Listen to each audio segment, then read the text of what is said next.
ଗଣେଶ ଚତୁର୍ଥୀର ସ୍ୱାଧୀନତା ସଂଗ୍ରାମ ସହ କ'ଣ ସମ୍ପର୍କ ରହିଛି?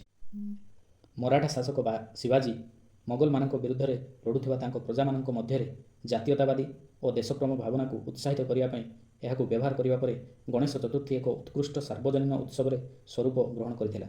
1893 ମସିହାରେ ଯେତେବେଳେ ବ୍ରିଟିଶମାନେ ରାଜନୈତିକ ସମାବେଶକୁ ନିଷିଦ୍ଧ କରିଥିଲେ, ଭାରତୀୟ ସ୍ୱାଧୀନତା ସଂଗ୍ରାମୀ କେଶରୀ ବାଲ ଗଙ୍ଗାଧର ତିଲକଙ୍କ ଦ୍ୱାରା ମହାରାଷ୍ଟ୍ରରେ ଏହି ପର୍ବକୁ ଏକ ବଡ଼ ସାର୍ବଜନୀନ କାର୍ଯ୍ୟକ୍ରମ ଭାବରେ ପୁନର୍ଜୀବିତ କରାଯାଇଥିଲା। କାହିଁକି ସ୍ୱାଧୀନତା ସଂଗ୍ରାମୀମାନେ ଗଣେଶ ଚତୁର୍ଥୀକୁ ସାର୍ବଜନୀନ ଭାବରେ ପାଳନ କରୁଥିଲେ? ପ୍ରଥମ କାରଣ, ବ୍ରିଟିଶଙ୍କୁ ପ୍ରତିହତ କରିବା ପାଇଁ।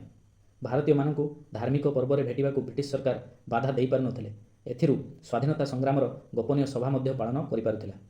ଦ୍ୱିତୀୟ କାରଣ, ସାମ୍ପ୍ରଦାୟିକ ଏକତା। ଗଣେଶ ଚତୁର୍ଥୀରେ ହିନ୍ଦୁ, ମୁସଲିମ, ଶିଖ, ଇସାଇ ସମସ୍ତଙ୍କୁ ଯୋଡ଼ି ଭାରତୀୟ ଏକତାର ସନ୍ଦେଶ ଦିଆଯାଉଥିଲା। ତୃତୀୟ କାରଣ, ସାମୂହିକ ସଚେତନତା। ଗଣେଶ ମଣ୍ଡପରେ ଲୋକମାନେ ଭେଟି ଭକ୍ତି, ସାହିତ୍ୟ, ସଙ୍ଗୀତ, କବିତା, ନାଟକ, ଭାଷଣ, କଳା ପ୍ରଦର୍ଶନୀ ଓ ରାଷ୍ଟ୍ରୀୟ ଚେତନା ଦ୍ୱାରା ଲୋକମାନଙ୍କୁ ସଚେତନ କରାଯାଉଥିଲା। ତେଣୁ ଏହି ପର୍ବ ସ୍ୱାଧୀନତା ସଂଗ୍ରାମରେ ଏକ ପ୍ରେରଣାଦାୟୀ ଉତ୍ସବ ଅଟେ।